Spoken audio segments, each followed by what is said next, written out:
Hi everyone, स्वागत है एक और नए वीडियो में। इस वीडियो में बात करूंगा एमपी पुलिस भर्ती 2025 की फॉर्म फिल कैसे आपको करना है। पुलिस भर्ती यहाँ पर जो शुरू हो चुकी है, इसका फॉर्म फिल कैसे आपको करना है, क्या क्या डॉक्यूमेंट्स आपको लगने वाले, प्रोफाइल कैसे आपको बनाना है, प्रोफाइल को अपडेट कैसे करना है, इसमें रोजगार पंजीयन कंपलसरी है या फिर नहीं है, क्या क्या डॉक्यूमेंट्स आपको लगने वाले, मैं आपको पूरी इन्फॉर्मेशन इस वीडियो में आपको बताने की कोशिश करूंगा। वीडियो थोड़ा सा लंबा हो सकता है, लेकिन आपको वीडियो पूरा देखना, तभी आपको सारी जानकारी यहाँ पर आपको समझ में आएगी। तो सबसे पहले अगर बात करो फॉर्म फिल करने के, यहाँ पर देख सकते हैं 15 सितंबर से फॉर्म बना यहाँ पर प्रारंभ हो चुके हैं।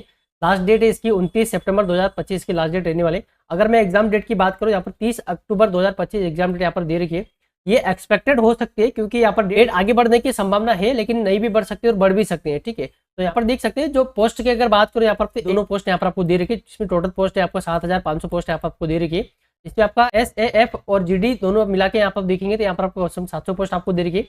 अगर यहाँ पर बात करूँ मैं DEF और GD दोनों को मिलाकर आपको 6800 पोस्ट यहाँ पर आपको दे रखी है, जिसमें आपको सीधी भर्ती यहाँ पर आपको रखी गई है। क्वालिफिकेशन की अगर मैं बात करूँ तो यहाँ पर देख सकते हैं कि सभी के लिए यहाँ पर आपको 10 पास आउट यहाँ पर आपको रखी गई है, जिसमें आपका SC और ST के लिए यहाँ पर आपको 8वीं की मार्कशीट भी यहाँ पर मांगता है, 8वीं की जानकारी भी आपको देनी पड़ती है। ठीक है, तो यहाँ पर आपको 8वीं और 10वीं दोनों की जानकारी यहाँ पर आपको देना पड़ेगी। OBC और जनरल वालों के लिए यहाँ पर आपको सिर्फ 10वीं पास यहाँ पर आपको मांगा गया है। MP पुलिस का फॉर्म भरने के लिए कम से कम आपको 10वीं पास होना जरूरी, सभी कैटेगरी के लिए।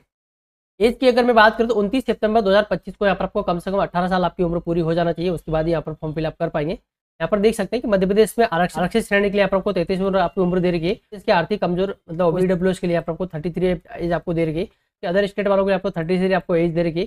सभी श्रेणी की अगर मैं बात करूँ, महिला के लिए सभी कैटेगरी के लिए आपको 38 आपको दे रही है। और पुरुष की अगर मैं बात करूँ आरक्षित श्रेणी मतलब कि ST SC और यहाँ पर OBC की अगर मैं बात करूँ यहाँ पर आपको 38 साल मतलब कि 18 से 38 के बीच में आपकी उम्र वहाँ पर होनी चाहिए। सबसे पहले फॉर्म फिल करने के लिए यहाँ पर आपको किसी भी ब्राउजर को आपको ओपन करना है, उसमें यहाँ पर आपको टाइप करना है ESB, जिस चीज पर टाइप करेंगे फर्स्ट आपको लिंक मिलेगी, इस पर आपको सिंपली करना है क्लिक।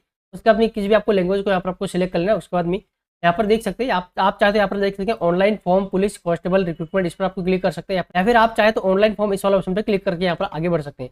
जैसे इस पर क्लिक करेंगे इस तरह से आपके पास में इंटरफेस शो कराएगा। सबसे पहले पुलिस कांस्टेबल रिक्रूटमेंट टेस्ट 2025 आपको देखने को मिलता है, इस पर आप देख सकते हैं डेट आपको देखने को मिलेगी 15 सितंबर से लेकर 29 तारीख यहाँ पर फॉर्म फिल आप कर सकते हैं। फॉर्म फिल करने के लिए सबसे पहले यहाँ पर आपको जो ब्लू वाले जो आपको आइकन दिख रहा है, इस पर आपको क्लिक करना। अगर इसका यहाँ पर पूरे डिटेल अगर आपको पूरा रूल बुक इसकी पढ़नी है, यहाँ पर आपको जो PDF आपको ऑप्शन देख रहा है, इस पर आपको क्लिक करके PDF यहाँ पर रूल बुक आप पढ़ सकते हैं। तो फॉर्म फिल करने के लिए आपको ब्लू वाला टिप आपको क्लिक करना है। उसके बाद में यहाँ पर आपको इस वाले चेकबुक का आपको क्लिक करना है। उसके बाद में कंटिन्यू वाला ऑप्शन आपको क्लिक करना है। सबसे पहले आपको मध्य प्रदेश का फॉर्म फिल करने के लिए यहाँ पर आपको ESB की प्रोफाइल होना जरूरी है। ESB की प्रोफाइल सबसे पहले, अगर किसी ने अभी तक प्रोफाइल नहीं बनाई तो वो प्रोफाइल यहाँ पर आपको नई वाली बना लेना है। उसके लिए मैं ये वाला वीडियो में ऑलरेडी बना चुका हूँ। जिसकी पहले से प्रोफाइल बनी उसको यहाँ पर आपको अपडेट करना जरूरी है। इस बार जो है MP पुलिस के अंदर में काफी ज्यादा यहाँ पर आपको बदलाव आपको देखने को मिलेगा। वो क्या बदलाव है मैं आपको आगे इस वीडियो में आपको बताऊंगा। इसमें आपको अगर किसी की प्रोफाइल आपको अपडेट करना चाह रहे हैं, यहाँ पर आपको लाइव फोटो के साथ में आपको प्रोफाइल को अपडेट करना जरूरी है। इसके बाद ही यहाँ पर आपको फॉर्म फिल कर पाएंगे, तो सभी को यहाँ पर आपको अपडेट करना जरूरी है। आपके पास में प्रोफाइल का जो पंजीकरण क्रमांक होता है वो यहाँ पर आपको डालना है। उसका आपकी डेट ऑफ बर्थ क्या, वो डेट ऑफ बर्थ यहाँ आपको फिल करना। तो कैप्चा आपको दे रखा, कैप्चा यहाँ आपको डालना है। उसका सत्यापित कर आगे बढ़े इस वाले ऑप्शन पर क्लिक करना है। उसके बाद यहाँ पर देख सकते हैं इस तरह से इंटरफेस आपको देखने को मिलेगा। सबसे नीचे स्क्रॉल करके यहाँ पर आपको आ जाना है। उसके बाद यहाँ पर देख सकते हैं आपको आगे बढ़े इस वाले ऑप्शन पर आपको क्लिक करना है। जैसे क्लिक करेंगे वापस से आपको इस तरह से इंटरफेस आपको देखने को मिल रहा है। थोड़ा सा आपको नीचे स्क्रॉल करके आना है। जैसे आप स्क्रॉल करके नीचे आएंगे, यहाँ पर आपको 31 नंबर पे आपको देखने को मिलता है। यहाँ पर आपको जनरल से अगर को फॉर्म फिल करना है, यहाँ पर आपको बिना वर्ग आपको ऑटोमेटिक आपको सिलेक्ट होकर आ जाएगा। ठीक है, तो यदि आप मध्य प्रदेश के मूल निवासी, तो यहाँ पर आपको अपना गृह जिला आपको बताना पड़ेगा। होम डिस्ट्रिक्ट यहाँ पर आपको सिलेक्ट का ऑप्शन आता है। तो यहाँ पर आपको अपना जो भी आपका डिस्ट्रिक्ट है वो डिस्ट्रिक्ट यहाँ पर आपको सिलेक्ट कर लेना है। या आप विक्रम पुरस्कार से संबंधित खिलाड़ी यहाँ पर आपको है, तो यहाँ पर आपको येस का ऑप्शन आता है, वो यहाँ पर येस कर सकते हैं। नहीं तो यहाँ पर आपको सिंपली यहाँ पर नो करना है। उसके बाद में अगर कोई महिला फॉर्म फिल कर लेती है, यहाँ पर आपको महिला अगर फॉर्म फिल करती है तो यहाँ पर आपको क्या विधवा, परित्यक्त या तलाकशुदा है, ये वाला ऑप्शन यहाँ पर ओपन होकर आ जाता है। अगर है तो यहाँ पर आपको यस, नहीं तो आपको सिंपली यहाँ पर नहीं कर सकते हैं। उसके बाद में 40 नंबर पर लिखा है क्या आप शासकीय सेवा में नियुक्ति के लिए नीचे दिए गए विभिन्न वर्गों में सम्मिलित हैं एवं नियम पुस्तिका के अनुसार इस वर्ग के विशेष लाभ बोनस अगर लेना चाहते हैं, यहाँ पर आपको सिंपली हाँ कर सकते हैं। और हाँ करेंगे तो फिर आपको इनमें से बताना पड़ेगा आप कौन सा लाभ यहाँ पर आपको लेना चाह रहे हैं। अगर आपके पास में NCC वगैरह सर्टिफिकेट वगैरह है तो यहाँ पर आपको यहाँ पर कर सकते हैं, नहीं तो यहाँ पर सिंपली यहाँ पर आपको नो कर देना है। उसके बाद नीचे स्क्रॉल करेंगे, यहाँ पर देख सकते हैं यदि आपके द्वारा आरक्षक सामान्य ड्यूटी गैर तकनीक का चयन किया जाता है तो नीचे दिए गए विकल्पों का प्राथमिकता क्रम यहाँ पर आपको चयन करना है। तो सबसे पहले यहाँ पर आपको बताना है कि आपको आरक्षक मतलब कि GD के लिए आप पोस्ट आप पहले रखना चाह रहे हैं या फिर आपको SAF रखना चाह रहे हैं। ठीक है, दोनों में से आप रखना चाह रहे हैं वो यहाँ पर रख सकते हैं। तो अगर कोई GD का रखना चाह रहे हैं आपको B पे आपको क्लिक करना है। उसके बाद आपको A पे आपको क्लिक करना है। ठीक है, दोनों पे यहाँ पर आपको क्लिक करना है। उसके बाद यहाँ पर लिखा है कि click here to select district preference, इस वाला ऑप्शन पर क्लिक करना है। नीचे स्क्रॉल करके आ जाना है। उसके बाद यहाँ पर देख सकते हैं कि SC और ST के लिए यहाँ पर आपको 8वीं की मार्कशीट भी यहाँ पर मांगी जाएगी थी। 8वीं की मार्कशीट में यहाँ पर आपको 8वीं का ऑप्शन ओपन होकर आता है आपके सामने। सबसे पहले 8वीं का रोल नंबर आपको देना होता है। यहाँ पर आपको पासिंग ईयर आपको देना है, आपने 8वीं का पास किया वो देना है। उसके अंदर बोर्ड का नाम आपको देना है। अगर किसी ने 8वीं बोर्ड से पास करी तो यहाँ पर बोर्ड से आप डाल सकते हैं, नहीं तो यहाँ पर आपको सिंपली अपने स्कूल का नाम भी यहाँ पर आपको डाल सकते हैं, ठीक है। उसके बाद आपको 10वीं का रोल नंबर आपको देना है, उसके बाद 10वीं का पासिंग ईयर आपको देना है, उसके बाद अपनी 10वीं का बोर्ड है यहाँ पर आपको सिलेक्ट करना है। तो SC और ST के लिए यहाँ पर आपको 8वीं का ऑप्शन ओपन होकर यहाँ पर आता है। उसके बाद में नियुक्ति है तो जिलों की प्राथमिकता का चयन यहाँ पर आपको करना है। मतलब कि आपको इनकेस अगर आपका सिलेक्शन होता है फिर आपको सबसे पहले पोस्टिंग कौन से जिले में आप लेना चाह रहे हैं वो जिला यहाँ पर आपको सिलेक्ट करना है। आपको सबसे पहले 5 या 10 अपने हिसाब से आपको पहले यहाँ पर आपको सिलेक्ट यहाँ पर कर सकते हैं। जो भी आप लेना चाह रहे हैं वो यहाँ पर सिलेक्ट कर सकते हैं। जो भी आप डिस्ट्रिक्ट आप सिलेक्ट करेंगे वो यहाँ पर आपको देखने को मिल जाता है, ठीक है। अगर इसको ऊपर जिला अगर आपको ऊपर नीचे करना चाह रहे हैं यहाँ पर आपको इस पर क्लिक किया है, उसके बाद इसको अप करेंगे आपको यहाँ पर ऊपर हो जाएगा, ठीक है। अगर मान लो इसको अगर नीचे करना है यहाँ पर आपको डाउन लिखा है, यहाँ पर डाउन करेंगे यहाँ पर नीचे हो जाएगा, ठीक है। पोस्टिंग के जिले वो सारे डिस्ट्रिक्ट यहाँ पर आपको सिलेक्ट करना, 55 के जिले पूरे यहाँ आपको सिलेक्ट करना। उसके बाद यहाँ पर फॉर्म आगे बढ़ पाएगा। उसके बाद सारे डिस्ट्रिक्ट यहाँ पर आपने सिलेक्ट कर लिया, वो जिले को प्राथमिकता का जो क्रम है वो भी यहाँ पर आप देख सकते हैं कि आपको सारे डिस्ट्रिक्ट यहाँ पर देखने को आपको मिल जाएगा।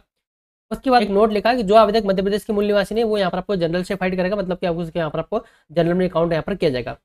आवेदक यह सुनिश्चित कर लेगा कि नियम पुस्तिका के अध्याय 01 के बिंदु 12 के अनुसार दी गई न्यूनतम शारीरिक अर्हता यहाँ पर रखते हैं। मतलब कि आप फिजिकल के लिए यहाँ पर आपको जो मापदंड आपको दिया गया है यहाँ पर देख सकते हैं। फिजिकल के लिए आपको दो स्टेप में यहाँ पर आपको एग्जाम देना पड़ेगा। फर्स्ट में आपका रिटर्न एग्जाम होगी जिसमें आपका 100 नंबर का आपका पेपर रहेगा। उसके बाद में आपका फिजिकल आपका होगा, ठीक है। फिजिकल भी आपका 100 नंबर का यहाँ पर आपका रहने वाला है, ठीक है। तो आपको दोनों के मार्क्स यहाँ पर आपको जोड़ेंगे, उसके बाद दोनों का टोटल होगा, उसके बाद में आपका मेरिट लिस्ट आपकी बन कराएगी। यहाँ पर आपको हाँ करना है। उसके बाद यहाँ पर आप आवेदित पद समूह के लिए न्यूनतम शैक्षणिक योग्यता यहाँ पर रखते हैं। मतलब कि जो भी आपने पोस्ट सिलेक्ट की उस पोस्ट के लिए आपने क्या अब जो एसेंशियल क्वालिफिकेशन मांगी वो यहाँ पर आपको आपके पास में ये, तो यहाँ पर आपको सिंपली यस करना है।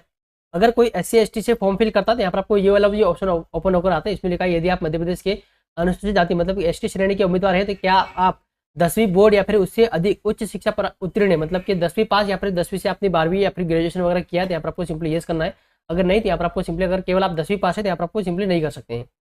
उसके बाद यहाँ पर आपको एग्जाम का सेंटर यहाँ पर आपको देना, 4 एग्जाम सेंटर आपको लेना कंपलसरी है। उसके बाद जो भी आपको एग्जाम सेंटर पहले रखना चाहिए वो यहाँ पर सिलेक्ट कर सकते हैं। सेकंड पर जो भी रखना चाहिए वो यहाँ पर ला देना, थर्ड जो भी रखना है उसका भी फोर्थ, 4 एग्जाम सेंटर यहाँ पर आपको लेना है। उसके बाद जो चेकबुक आपको दे रखा है चेकबुक पे आपको क्लिक करना है। उसके बाद में यहाँ पर आपको आगे बढ़े इस वाले ऑप्शन पर आपको क्लिक करना है। उसके बाद में सबसे पहले यहाँ पर 2 डॉक्यूमेंट यहाँ पर आपको मांगा गया है। इसका आवेदन जो करवाएंगे एप्लीकेशन नंबर है उसको यहाँ पर आपको कॉपी करके रख लेना है। काफी ज्यादा यहाँ पर इंपोर्टेंट है ये एप्लीकेशन नंबर, आपको आगे ये काम आएगा। तो जो SC ST और OBC वाले जो है उसको यहाँ पर आपको अपना होम डिस्ट्रिक्ट आपको सिलेक्ट करने का ऑप्शन आएगा। यहाँ पर आपको अपना मूल निवासी भी यहाँ पर आपको अपलोड करना जरूरी है। अभी इस केस इस मेरे वाले केस में यहाँ पर मूल निवासी का अपलोड करने का ऑप्शन नहीं आ रहा, लेकिन यहाँ पर आपको पहले मूल निवासी अपलोड करने का ऑप्शन आएगा। उसके बाद में आपको 10वीं की मार्कशीट यहाँ पर आपको अपलोड करना है। ये लास्ट ईयर यहाँ पर लास्ट टाइम जब एग्जाम हुई थी इसमें ऐसा ऑप्शन नहीं था, लेकिन इस बार यहाँ अपना होम डिस्ट्रिक्ट मतलब कि आपको डोमिसाइल सर्टिफिकेट यहाँ पर आपको अपलोड करना जरूरी है। आपको मतलब कि आपको प्रूफ आपको देना पड़ेगा, हाँ मैं इस जिले का निवासी हूँ, वो आपको यहाँ पर आपको मूल निवासी अपलोड करना जरूरी है सभी के लिए। 10वीं की मार्कशीट आपको अपलोड करना, उसके लिए क्या प्रेफरेंस आपको रखना है सबसे पहले यहाँ पर विथ आपको 700 से 800 पिक्सल के बीच में होना चाहिए और आपका हाइट है वो 400 से 950 के बीच में होना चाहिए। तो इसकी 10वीं की मार्कशीट को कैसे आपको यहाँ पर सेट करना है, ब्राउजर को आपको ओपन करना है, उसमें यहाँ पर आपको टाइप करना है pdf.ip7, ठीक है। आप जैसे इस पर टाइप करेंगे उसका इस वाले तरह से आपको देखने को मिलता है। यहाँ पर लिखा है कॉम्प्रेस इमेज पे क्लिक करना है। उसका में कॉम्प्रेस इमेज 100 KB इस वाले ऑप्शन पे क्लिक करना है। उसका में जहाँ पर भी आपका जो इमेज रखी है 10वीं के आपको सिलेक्ट कर लेना है। उसके बाद में यहाँ पर रीसाइज पिक्सल इस पर आपको क्लिक करना है। उसका जो चेकबुक आपको दे रखा इसको टिक लगाए, यहाँ पर आपको अनटिक करना है। जैसे टिक लगा इसको आपको अनटिक कर लेना है। उसके बाद यहाँ पर आपको 750 यहाँ पर आपको पिक्सल आपको डालना है। उसके बाद यहाँ पर आपको हाइट में यहाँ पर आपको 950 आपको सिलेक्ट करना है। उसके बाद आपको रीसाइज इमेज इस वाला ऑप्शन पर क्लिक कर देना है। उसका जो KB आपको 100 इसको 100 ही रन देना है। उसका कंप्रेस वाले ऑप्शन पर क्लिक करना है। इससे डाउनलोड का ऑप्शन आ गया, उसको डाउनलोड यहाँ पर आपको कर लेना है। उसके बाद में यहाँ पर देख सकते हैं कि चूज फाइल वाला ऑप्शन पर क्लिक करना है। उसका जो मार्कशीट आपने रखी थी वो मार्कशीट यहाँ पर सिलेक्ट करना है। उसके बाद अपलोड एजुकेशन सर्टिफिकेट इस वाला ऑप्शन पे क्लिक करना, तो यहाँ पर अपलोड होकर आ जाएगा। उसके बाद सबमिट डिटेल इस वाला ऑप्शन पे क्लिक करना। जैसे इस पर क्लिक करेंगे इस तरह से इंटरफेस आपके सामने शो होकर आएगा। उसके बाद यहाँ पर देख सकते हैं आपको जो फीस का मैं थोड़ा सा आपको बता देता हूँ। यहाँ पर देखेंगे मध्य प्रदेश कर्मचारी चयन मंडल की परीक्षा शुल्क यहाँ पर आपको 500 रुपये आपको लिखी गई, मतलब कि SC ST के लिए यहाँ पर आपको 250 रुपये यहाँ पर आपको लिखा रहेगा एवं विभागीय शुल्क यहाँ पर आपको 200 रुपये लिखा है। मतलब SC ST और OBC के लिए यहाँ पर आपको 100 रुपये यहाँ पर लिखा रहेगा। मतलब कि टोटल जो फीस यहाँ पर कटने वाली है SC ST और OBC के लिए यहाँ पर आपको 410 रुपये यहाँ पर आपको टोटल कटेगा, ठीक है। 410 रुपये यहाँ पर कटने वाला है और जनरल के लिए यहाँ पर आपको 760 रुपये यहाँ पर आपको कटेगा, ठीक है। ये सिर्फ जनरल वाले के लिए मैं आपको यहाँ पर बता रहा हूँ। दे रखा है कि 250 रुपये आपको ये कटेगा और 60 रुपये आपका पोर्टल चार्ज कटेगा। मतलब टोटल आपको 310 रुपये कटने का था, लेकिन यहाँ पर 100 रुपये आपको एक्स्ट्रा यहाँ पर आपको विभागीय यहाँ पर कटेगा। यहाँ पर लिखा है कि पुलिस विभाग की विभागीय परीक्षा शुल्क यहाँ पर आपको देखने को मिलेगा सभी के लिए। केवल मध्य प्रदेश के मूल निवासी के लिए यहाँ पर आपको 100 रुपये आपको कटेगा, ठीक है। जनरल वालों के लिए यहाँ पर आपको 200 रुपये देगा। मतलब जो टोटल आपको शुल्क दे रखा है यहाँ पर थोड़ा सा आपको समझना पड़ेगा। SC ST और OBC के लिए यहाँ पर आपको 100 रुपये आपको कटेगा विभागीय शुल्क। ये वाला जो विभागीय शुल्क वो 100 रुपये कटेगा, और जनरल वालों के लिए यहाँ पर आपको 200 रुपये कटेगा। मतलब कि यहाँ पर आपको 410 रुपये SC ST और OBC के लिए आपको कटेगा, और जनरल वालों के लिए 760 रुपये यहाँ पर फॉर्म का फीस यहाँ पर कटने वाला है। सबसे नीचे स्क्रॉल करके आ जाना है, यहाँ पर आपको प्रिंट वाला ऑप्शन आपको क्लिक करना है। यहाँ पर आपको प्रिंट पहले आपको प्राप्त करना जरूरी है, उसके बाद यहाँ पर फॉर्म आगे बढ़ेगा। उसके बाद दोबारा से आपको कैंसिल करना है। कैंसिल आप करेंगे, यहाँ पर लिखा कि प्रोसीड टू पेमेंट, इस वाला ऑप्शन पे आपको क्लिक करना है। क्लिक करेंगे, थोड़ा सा आपको यहाँ पर वेट करना है। देखा, आपको यूपीआई, नेट बैंकिंग, यहाँ पे डेबिट कार्ड, जिस भी माध्यम से आपको पेमेंट करना है वो पेमेंट यहाँ पर आपको कर सकते हैं।